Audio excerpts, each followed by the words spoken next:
Thank you, Bill. And I'll start where he left off. In fact, this morning, one of the conversations I had was with Lake Charles Mayor Nick Hunter. And I know we have all of us, Governor Bill, have been working to try to help the people of Lake Charles recover from Hurricane Laura. We don't just look at ourselves as isolated communities, because whether it's Louisiana or even other states, so many of my colleagues from around the country have reached out and said, how can we help? People want to help neighbors.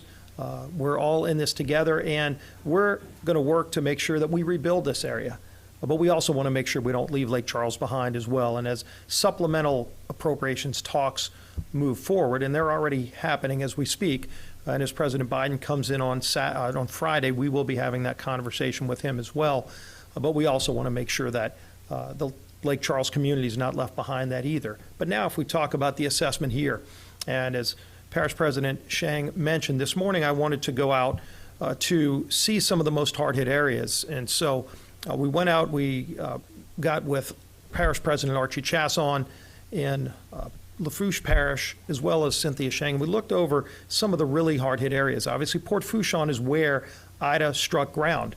And when you look at some of the reports, I wouldn't be surprised if they go back and reassess this and upgrade it to a Category 5 storm, because when you look at some of the damage, they recorded in parts of Port Fourchon winds in excess of 180 miles an hour. So when you look at that devastation, and it's massive devastation, when you see major marine vessels picked up and moved, dry docks picked up and moved, it tells you just what kind of strong winds hit for sustained hours at a time to do so much damage.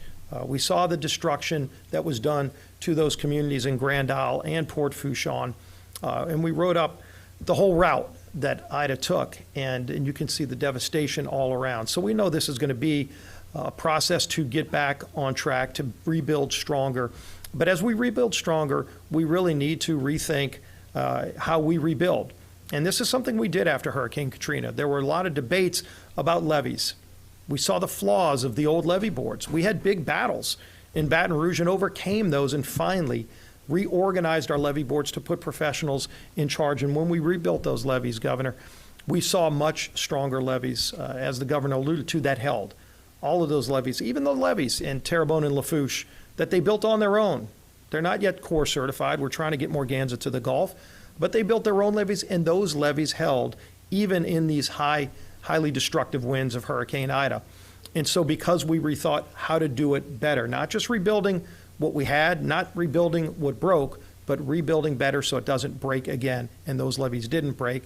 And that's the kind of conversation we need to be having as we think about how to rebuild the power grid and other conversations. And I talked with the Coast Guard about that, because the Coast Guard ultimately not only are heroes, and you go back to Hurricane Katrina, one of the real heroes was the United States Coast Guard. We never forget that. I always tell Coast Guard service members when I see them that we thank them for the service they gave us. They literally saved lives, countless lives after Katrina, picking people off of rooftops. Well, you know what? They did it again. They were out there right after the storm passed, helping getting people out of their houses in those flood-stricken areas. And they also are in charge of our navigable waterways, and there's a lot of damage to our navigable waterways, not just the power line over the Mississippi River, but also some of the vessels that are strewn about. They're well aware of that. We saw some other things that they were taking note of. So we're going to continue working with all of our federal partners. But as we continue working on problems, those ones that we've identified, yesterday we were talking right here last night about trying to get that Blue Roof program back up and running. I want to thank FEMA for working quickly. Fastest time in the history of FEMA, the Blue Roof program has existed. That fastest time that they've gotten that program up and running, and it's available right now for anybody who had roof damage. As the governor said, the house has to be habitable. You got to be able to get back in it.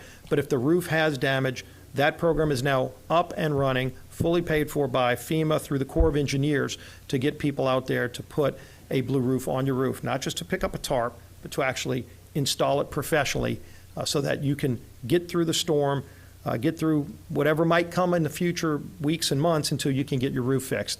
I know we have that on our website too. You can go to scalise.house.gov. You can sign up for the Blue Roof program. You can also sign up for the individual assistance program and the other things that FEMA has in place already. And as new things come, we'll continue to work on that. But we're all going to pull together all the way through this. We need to get the power back up. We need to get fuel. I'll be on a call tonight with all the major refineries across the country as we're trying to get more fuel into our region.